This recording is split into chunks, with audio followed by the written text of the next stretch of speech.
I'm Dr. Tobisch with Whitefish Chiropractic. In the last two videos, we looked at some soft tissue smashing, we looked at stretching. So if we've done those things and we've kind of cleared the slate of soft tissue tension, now we can go right after improving mobility of the joint itself with some joint mobilizations. All you need is a heavy resistance band and to secure it to something that isn't going to move. This first one is great for improving rotation in the hip. So you can step through the resistance band with the leg that you're trying to improve mobility in.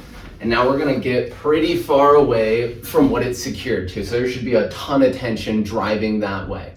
Next up, we can do some different things from this position. So you want enough tension to where you almost have to hold the ground with your far side hand.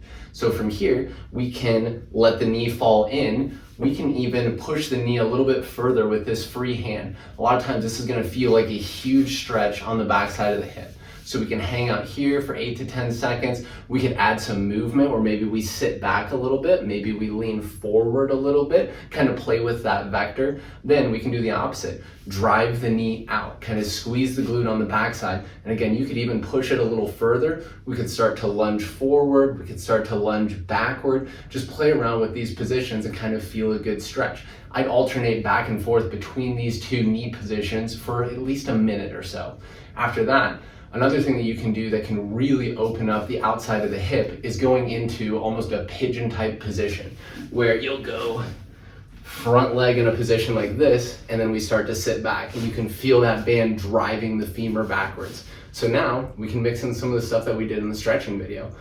We might hang out here, work on some deep breathing, trying to relax. We could even combine some contract relax movements as well by driving the knee down into the floor and relaxing. We might sit backwards or flex forward a little bit. Again, just keep playing with these angles and feel what feels like a good stretch, and it's kind of improving your mobility here.